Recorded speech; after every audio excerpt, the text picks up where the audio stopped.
सच पे चलते हैं या झूठ पे चलते हैं, ये आपका आपका लुक है।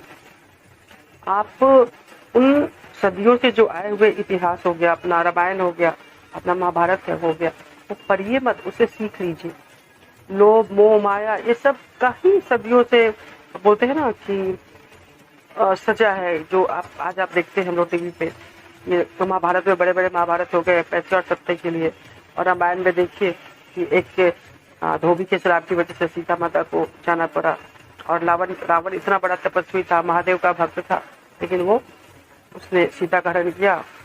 औरतों का सम्मान, अगर इस युग में औरतों का अपमान होना चालू हो गया, आपको पता है आए दिन हर दिन कितनी घटनाएं होती है। जिस दिन से औरतों का अपमान चालू हो गया, उस दिन से इस सृष्टि का, मैं पूरे देख रही नोटिस करती हूँ, विनाश चालू हो चुका है। छोटे छोटे बच्चे हो गए, छोटे छोटे मतलब किसी को नहीं छोड़ते, लेकिन वो नहीं छोड़ते तो फिर ईश्वर आपको नहीं छोड़ती, आपका दिन पूरा खराब होना चालू हो गया है। जब तक समाज में औरतों की इज्जत और रिस्पेक्ट रहेगी, तब तक ये दुनिया चलेगी। जिस दिन आप जितना गलत करोगे किसी लड़की के साथ, उसका रिटर्न आपको गिन के मिलेगा, ये मैंने देखा हुआ है। और छोड़िए सब बातें, आज बात करते हैं हम लोग आपको घर के बारे में। बहुत सारे लोग मुझसे पूछते हैं, अक्सर फोन आता है कि घर में जब हम लोग आते हैं तो हमारे घर में एकदम से अजीब सा बेचैनी होने लगती है, मानसिक टेंशन होने लगता है, ऐसा लगता है कि मतलब भाग जाओ यहाँ से, मेरा बेडरूम में बेचैनी होने लगती है, जैसे एकदम से स्ट्रेस होने लगता है। अब आपका घर का जो वास्तु है ना, उस पर डिपेंड करता है आपका टेंशन और खुशी और गम। पहला, आपके घर का दिशा क्या है। घर का जो मेन गेट होना चाहिए वो उत्तर में होना चाहिए, पूरब में होना चाहिए, पश्चिम होना चाहिए, दक्षिण में नहीं होना चाहिए। आपके घर की मंदिर की कौन सी दिशा है, आपके घर की मंदिर की दिशा होनी चाहिए पूरब पश्चिम ओनली। उत्तर भी हो सकता है, अगर आप लगन पे डिपेंड करता है। अगर आप तुला लगन के हो, मकर लगन के हो, कुंभ लगन के हो, वृषभ लगन के हो, कन्या लगन के हो, तो आप उत्तर में आप मंदिर रखोगे तो आपको फायदा होता है, मैंने देखा है। और अगर आपको घर में बेचैनी हो रही है तो अपना बेड का जो साइड है, आप हमेशा दक्षिण दिशा में सर रखो, और अगर दक्षिण दिशा भी नहीं है तो आप पूर्व दिशा में सर रखो। पश्चिम में रोग आता है, पश्चिम दिशा में सोने पे रोग आता है, और आपको दक्षिण तो आपको उत्तर तो सोना ही है, डेड बॉडी उत्तर ही दिशा में रहती है। दो दिशा आपका सोने का है। अलमीरा कबट जिसमें पैसा रखते, कपड़ा रखते, वो किस दिशा में रखते हैं आप लोग। दिशा होनी चाहिए अलमीरा की आपका दक्षिण दीवार में, वो कबाड़ का लगना चाहिए, और गेट उत्तर दिशा में खुलना चाहिए। उत्तर दिशा लक्ष्मी का वास होता है, यमराज का वास होता है दक्षिण दिशा। तो ये चीजों का आपको ध्यान देना है। आपका जो अलमीरा है, कबाड़ है, जिसमें पैसे रखते, कपड़े रखते, जो भी रखते हैं, उसको आपको सीधा ज्वेलरी रखते हैं, उसको सीधा आपको दक्षिण दीवार से लगा के उत्तर दिशा में खुलना चाहिए, तब जाके आपको पूरी बोलते हैं ना कि आपको फायदा आना चालू हो जाएगा। दूसरी बात, आप लोग सुबह कितने बजे उठते हैं। तो अगर किसी को जिंदगी में सही में आगे बढ़ना है या नाम करना है या आपको लाइफ के असली मजे लेने हैं, तो आपका टाइम टेबल एकदम से चेंज करना होगा। पहला, आपको मॉर्निंग उठना है। आप 8 बजे आप कोशिश करो आप 5 बजे 6 बजे बेड छोड़ देखिए। अगर वो नहीं छोड़ पा तो 8 बजे तो आप जरूरी उठ जाओ। उठने के बाद आप सीधा अपने घर में एक मंत्र का बॉक्स आता है, आप वहां लगा के छोड़ दो। ओम, अगर आपके पास मंत्र का बॉक्स ओम त्र्यंबकम या कोई भी मंत्र आप लगाओ हर दिन के हिसाब से, अगर वो नहीं है तो अपने मोबाइल में आप मंत्र लगा के छोड़ दो। फिर महामृत्युंजय मंत्र सबसे पहले शुरुआत करना चाहिए सुबह। महामृत्युंजय मंत्र से जितनी भी मुसीबतें होती है आपके घर की नेगेटिव, आपका आज का दिन कैसा जाएगा, सब महामृत्युंजय सही कर देती है। तो वो आपको करना है। उसके बाद आपको नहाने के बाद सीधा 1 लोटा जल सूर्य में देना है। सूर्य में देने के बाद आप अगर लड़की हो तो ठीक है, लड़के भी हो तो भी नहीं। अगर आपको पूजा अगर करना है बैठ के तो मत करो, आप एक धूप दिखाओ भगवान को और ओम नमः शिवाय कर लो। तो आप 2 मिनट आप अगरबत्ती दिखाओ, और अगर आपको आप मेडिटेशन पे बैठो तो 5 मिनट में मेडिटेशन पे बैठो, जिंदगी के बहुत सुकून मिलेंगे। जो भी आपके मन में चल रहा है, बेचैनी चल रही है, वो शांत हो जाता है। अब तीसरी बात है कि आप एक कांच का बॉल लीजिए, कांच का बॉल कम से कम, वो उस बॉल में जारा नमक बोलते हैं, समुद्री नमक, उसको डाल के बॉल सारे घर में आपका किचन, बाथरूम, वॉशरूम, उसके बाद आपका रूम, सब में एक बॉल रख दीजिए। उससे क्या होगा, हर वीक में वो नमक को बदलना है। जारा नमक समुद्री नमक को बोलते हैं, आम नमक को नहीं। अब उसको हर वीक में आपको बदलना है।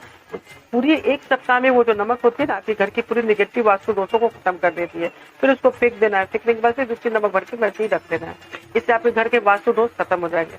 अगर आपको वो करना है, नहीं तो आप कपूर लीजिए। कपूर क्या होता है कि आप कपूर को जला के नहीं, ऐसे कपूर को टिकिया हर घर में जहां जहां आपको लगता है वहां रख देना चाहिए। वो भी 1 वीक के बाद बदल लेना है, उससे भी वास्तु दोष खत्म हो जाता है। तीसरा, आपको नींबू, एक ग्लास कांच का बोतल लेना है। कांच का बोतल लेने के बाद उसमें नींबू, एक नींबू लेना है, ग्रीन या येलो नींबू। उसको आप ऐसे काटिए जिसमें उसका जो लास्ट होता है ना, लास्ट वो थोड़ा जुड़ा रहे। उसको अपने मेन रूम में, जहाँ पे आपके लोग आते हैं, मेहमान आते हैं, कोई भी आते हैं, तो उसको मेन रूम में आप उसको डाल के उसको पानी में ऐसा करके नींबू को छोड़ दीजिए। वो आपके पूरे घर की जो भी बाहर लोग आते हैं, घर वाले लोग आते हैं, निगेटिव चीजों को काटती चली जाती है। अब उसका पानी आपको चेंज करता रहना है। एक वीक जब पूरा हो जाए तो शनिवार के दिन उस नींबू को फेंक के दूसरे नींबू सेम वैसा ही करके डाल देना है। जिससे आपके घर की जो एनर्जी है ना निगेटिव, वो नहीं आएगी और आपको घर में बहुत सुकून फील होगा। तीसरी बात मैं बोलती हूँ कि निगेटिव एनर्जी आती कहाँ से है? लोग पूछते हैं कहाँ से आती है घर में, कैसे नहीं आती है। आज की दुनिया में जब हम बाहर जाते हैं, जॉब करते हैं या कुछ भी करते हैं, आपको पता है कितने लोग आपके रास्ते पे चलते हुए रास्ते पे कितना चीज फेंका रहता है। नींबू हो गया, कोई लाल कपड़ा, कोई पीला कपड़ा, कोई ये कपड़ा, हम उसको जैसे लागते हैं वो चीज अपने पास चली जाती है। ये सही है? किसी को कोई बीमारी ना हो, वो बीमारी है नहीं, मुझे बीमारी लग जाती है, वो ठीक नहीं होती है। जब तक सेम वो चीज हम नहीं करते तब तक वो बीमारी जाती भी नहीं है, ये भी याद रखिएगा। ये है निगेटिव एनर्जी। अब मैंने आपको कल एक एपिसोड में उस बच्ची के बारे में बताया था, आपको याद है ना? तो क्या होता है कि आप सुरक्षा में रहिए, स्वस्थ रहिए और आप अच्छे कर्म करिए ताकि आपको रिजल्ट में अच्छा कर्म ही लौट के आए। और जो बंदा सच पे चलता है और अच्छा कर्म करता है, उसको पता है कि उसकी जिंदगी में कुछ भी ऐसा बुरा होने वाला नहीं है। डरते कौन है? जो बुरे लोग होते हैं, जिन्होंने इतना ना पाप कर्म किया कि अब तो बदला भगवान तो देगा ही, तो वो लोग डरते हैं। डरने वाले लोगों का क्या होता है कि अब आपने पूरा रिटर्न, आपने इतना बुरा किया है, जब रिटर्न लेने की बारी आई तो नाटक चालू होगा कि मेरे साथ ईश्वर ऐसा क्यों कर रहा है, मेरे साथ ईश्वर वैसा कर रहा है। जैसा दिए हो वैसा पाओगे।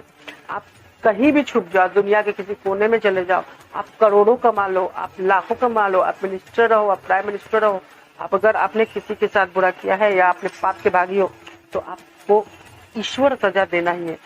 यंग में दे या आपको ओल्ड में दे। लालू प्रसाद को देख लो, कितना उन्होंने खाया, कितना चीटिंग किया। आज स्थिति देख लो, लालू प्रसाद की बद से बदतर स्थिति है। चीटिंग करना गलत बात है। मुलायम को देख लो, न्याय फैसला पैसों पे नहीं चलता, न्याय फैसला ईश्वर पे चलता है। ईश्वर फैसला करते हैं कि किसके साथ क्या करना है।